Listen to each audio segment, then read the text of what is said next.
Now she's being told X, Y, and Z, and I don't think much of it's sticking. I mean, she just wants to. It's very important to pursue your passions, and if you're doing that, the risks are often not as great as they seem to be. So for me, when I thought about, leaving sobrang di ko pa mapaniwala. Maraming salamat sa suporta. Sana patuloy yung support. The heartbreaking truth behind Alex Eala's tears has finally been revealed, and what her coach exposed changes everything. Just moments ago, the world watched in silence as Alexandra Eala, the golden girl of Philippine tennis and the hope of millions, sat before a wall of cameras, eyes red and swollen, apologizing to a nation she believed she had failed. She called herself a disappointment, a national hero breaking down in real time.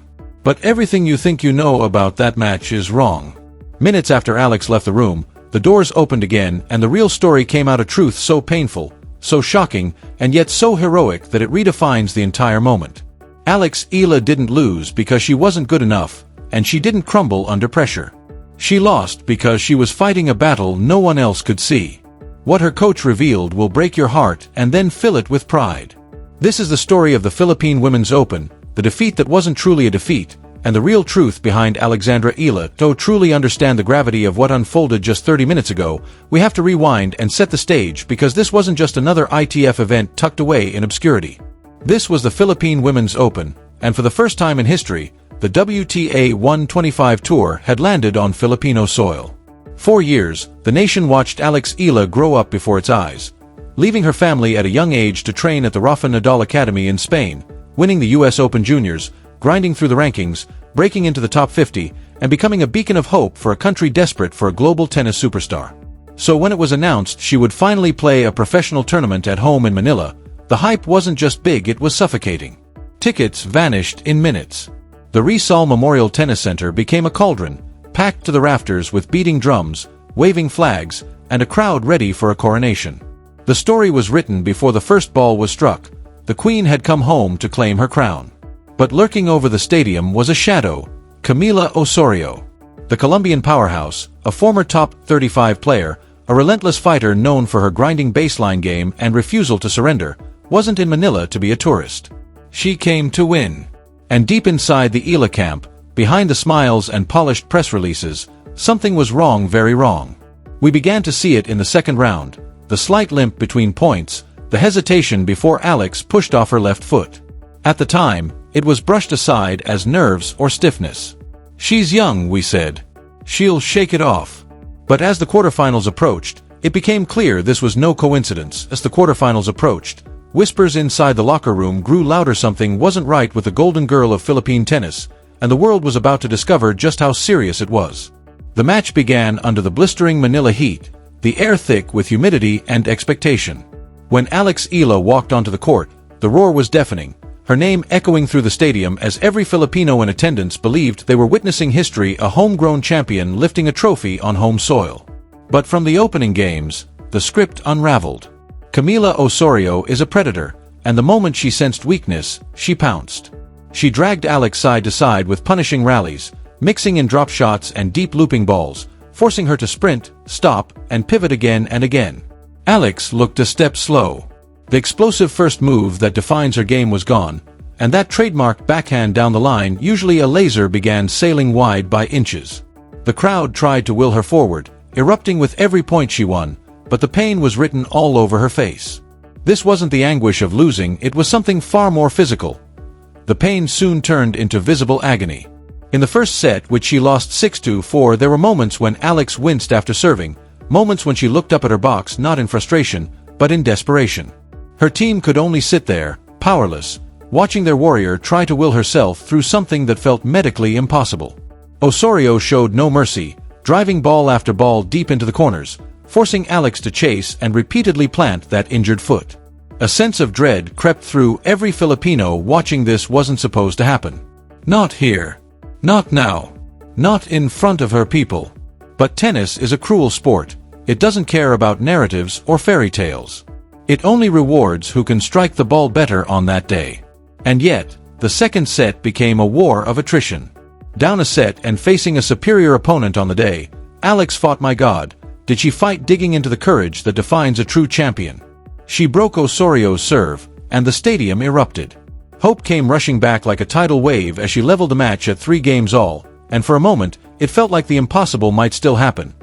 For a fleeting moment, we believed a miracle was still possible, that sheer willpower might be enough. But then came the turning point at 4 games all. Alex sprinted to yet another drop shot, one of dozens Osorio had used to stretch her all match. She planted her foot to change direction, and the stadium fell silent. She didn't collapse, but she froze. A grimace of pure agony crossed her face, visible even from the highest rows. Something had given way.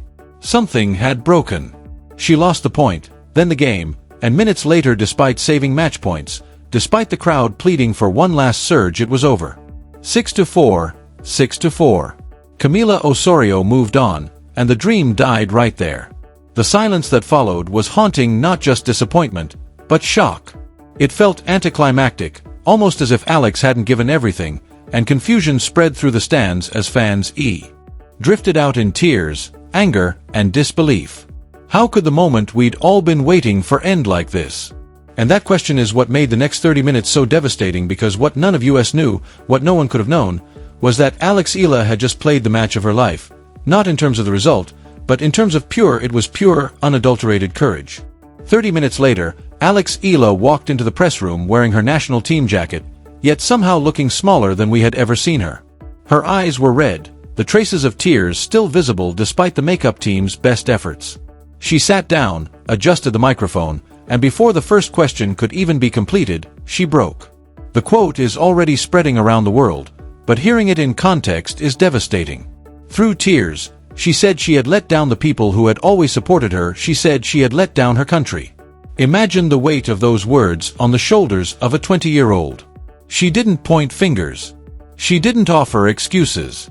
She took full responsibility for what she called her failure, saying she tried with everything she had, but on that day, it wasn't enough.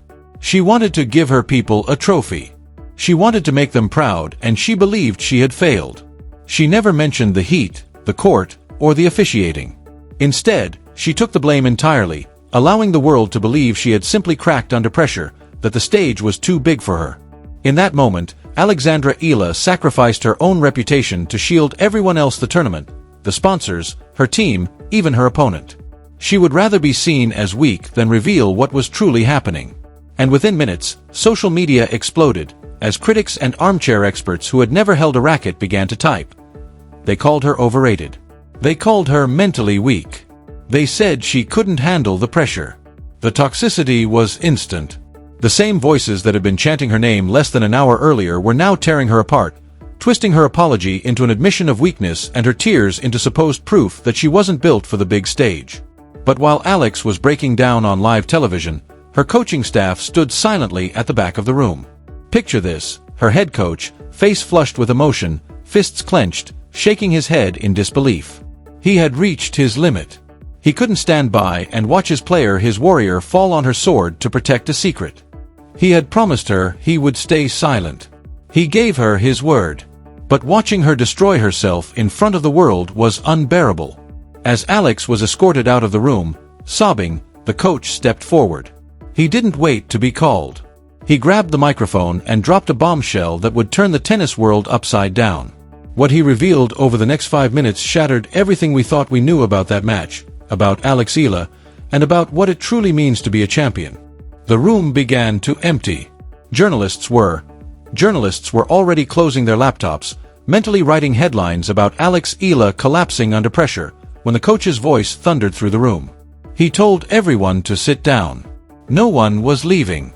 If they wanted a story, he was going to give them the real one. He wasn't angry at Alex, he was angry for her. He said he had just heard her apology, heard her say she failed the country, heard her take all the blame. Then he paused, stared straight into the camera, and delivered words that would ripple through the sports world. What she didn't tell you, he said, what she explicitly forbade us from telling anyone, is that she shouldn't have been walking that day, let alone playing professional tennis. The room gasped. Reporters scrambled to reopen laptops, recorders snapped back on, cameras whipped around to lock onto him. Then came the truth. 3 days earlier in practice, Alex had suffered a grade 2 tear in her ankle ligaments. Doctors told her to withdraw. The coach told her to withdraw. Her family begged her to withdraw. MRI scans were done. Her ankle had swollen to twice its normal size. She spent 6 hours a day in the physio room just to be able to put a shoe on. The pain was excruciating. Any normal person would have been on crutches. The coach then raised his phone toward the cameras. It was a photo taken just hours before the match. Alex's ankle was black and blue, heavily taped, brutal to even look at. The swelling was undeniable. The condition was grotesque. Medical professionals watching later said that playing on an ankle like that was medically inadvisable at best and dangerously reckless at worst. The risk of turning a grade 2 tear into a complete rupture was enormous. But she refused to stop. The coach continued, his own eyes now filling with tears. He said Alex looked at him and told him her people were there. They had bought tickets. They were waiting. She would not quit. If she had to crawl, she would play. She took pain injections just to walk out of the tunnel, then fought through 2 hours of high-intensity tennis against a world-class opponent like Camila Osorio, essentially on one leg. The press room fell into absolute silence. You could hear a pin drop. Then the coach's voice cracked and rose with emotion. She didn't lose because she was weak, he shouted, slamming his hand on the table. She lost because her body physically could not go any further. But her spirit never broke. That apology the world just heard, he said, was the most selfless act he had witnessed in his entire coaching career. She took the blame because she didn't want anyone to worry, didn't want to hide behind an injury, didn't want to damage the tournament. She is not a failure, he declared it plainly. She is the toughest athlete he has ever coached in his entire life. Let that sink in. While critics dissected her missed backhands and questioned her mentality, Alexandra Eala was competing with a grade 2 ligament tear, an injury that feels like walking on broken glass, like a knife driving into your ankle with every push-off. The pain is blinding, nauseating, all-consuming. Every return required her to plant that injured foot. Every serve sent shockwaves through a compromised limb. And yet she never called the trainer, never dramatized the pain, never sought sympathy. She bit down on her mouthguard and played.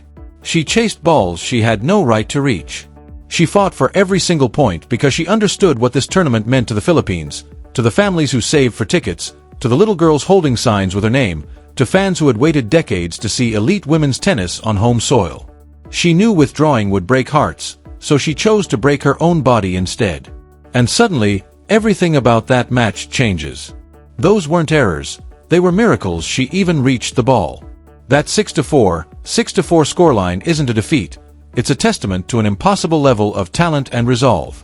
Taking a top 100 player like Camila Osorio, someone who has beaten top 20 opponents and competed on Grand Slam stages, to a tight two-setter on essentially one leg is world-class. It's legendary. Even Osorio knew it. At the net, she held Alex's hand longer than usual, telling her she saw the limp, calling her crazy for playing, and offering her respect. In her post-match interview, Osorio quietly called Alex a great competitor and said she would be a champion for a long time. And that's the truth. The tennis world is waiting. Grand Slam stages are waiting. Destiny is waiting. One day, when Alex Eala reaches everything she's capable of, we'll look back on Manila not as a loss, but as the day a champion was forged. This story is still unfolding, with medical updates and recovery ahead, but the narrative is already clear. The headline isn't Eala loses. The headline is Eala survives. Eala inspires. Eala shows us what a real champion looks like. Now the debate begins: was the coach right to reveal her injury, or should he have protected her privacy even if it meant unfair judgment? Was Alex brave or reckless? There are no easy answers. Sound off in the comments. Tell us what you think. This is one of those moments where heroism and sacrifice collide, and the sports world will be talking about it for a long time. If you want the stories mainstream media misses, this is the channel you need to be subscribed to. This is Cortiva Tennis, where we don't just watch the match, we feel it. We don't just report the score, we tell the story behind the score. We dig deeper, we ask the hard questions, and we bring you the truth. Hit the like button if you respect Alex Eala's courage, if you believe she's the kind of athlete this sport needs more of, and if this story moved you or made you see tennis differently. Smash that subscribe button and ring the bell so you don't miss our updates on her injury and recovery. We'll bring you exclusive coverage, insight from her team whenever possible, and deep analysis on what this moment means for her career going forward. Share this video with every tennis fan you know. with every Filipino who needs to hear this story, and with anyone who needs a reminder of what real courage looks like.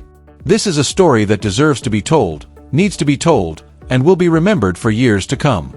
From all of us at Cortiva Tennis, thank you for watching, thank you for caring, and thank you for being part of this community. We'll see you in the next video with more updates, more analysis, and more stories from the tennis world you won't find anywhere else. I think overachieving is a thing, as they say, dream big. I think that we had the potential to. Alex, after a terrific year last year, how does it feel to be making your main draw debut at Melbourne? It feels great. I'm super excited. Kamusta mga kapong Pinoy? Surprise! Excited na akong imbitahin kayong lahat na manood sa mga laban ko sa Mubadala